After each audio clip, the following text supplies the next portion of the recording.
महत्वाची ब्रेकिंग बातमी कोल्हापुरातून. कोल्हापूरमधल्या शिरोली पुलाची इथल्या लैंगिक अत्याचार प्रकरणात तापलेला आहे. भाजपचे नेते किरीट सोमय्या हातकणंगले पोलीस ठाण्यात पोहोचले. हातकणंगले पोलीस ठाण्याबाहेर मोठा पोलीस बंदोबस्त देखील तैनात आहे. तर शिरोली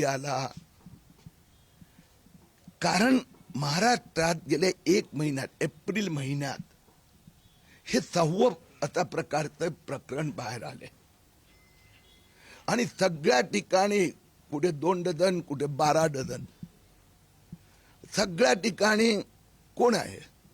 सगळेच मुस्लिम माफिया आहेत. नाशिक पासून सुरुवात झाली आणि गँग असते. मी इथे पोलिसांना सांगितलं हा 1-2 माणसाचं काय पूर्ण गँग त्यांना ट्रेनिंग दिले जाते. पैसा मालेगावहून येतो या लोकांना. नाशिकला दानिश, तौसिक, अमरावती परतवाडा येते आयान अहमद आणि त्याची गँग. अग्रीपाडा महालक्ष्मी तिथे पण मी परवा जाऊन आलो. तिथेही मोर देन 1 डझन 2 डझन मुलीची नावं बाहेर आली आहेत.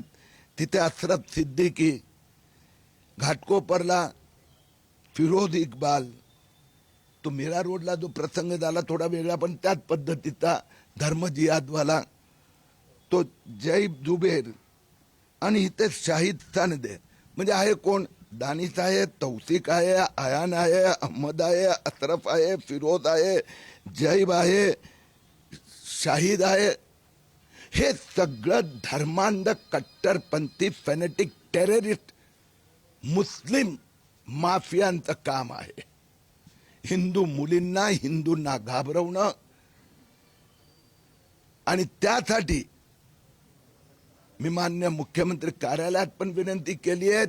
SIT सगळ्या ठिकाणी होत आहेत पण या सगळ्यांचं सामूहिक अध्ययन झालं पाहिजे. मी केलं आणि माझ्या लक्षात आलं सगळ्या ठिकाणी मेथडॉलॉजी तीच आहे. Photo video I love you पासून मग ब्लॅकमेल करणं. या प्रकरणात पण तपास अजून सुरू होत आहे. पोलिसांना मी रिक्वेस्ट केली आहे, त्यांनी मान्य केली आहे. माफी थोतांड आहे अनेक मुली.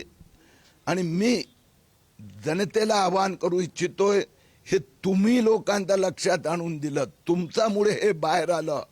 त्या सगळ्या ठिकाणी परिवार बाहेर आला आहे.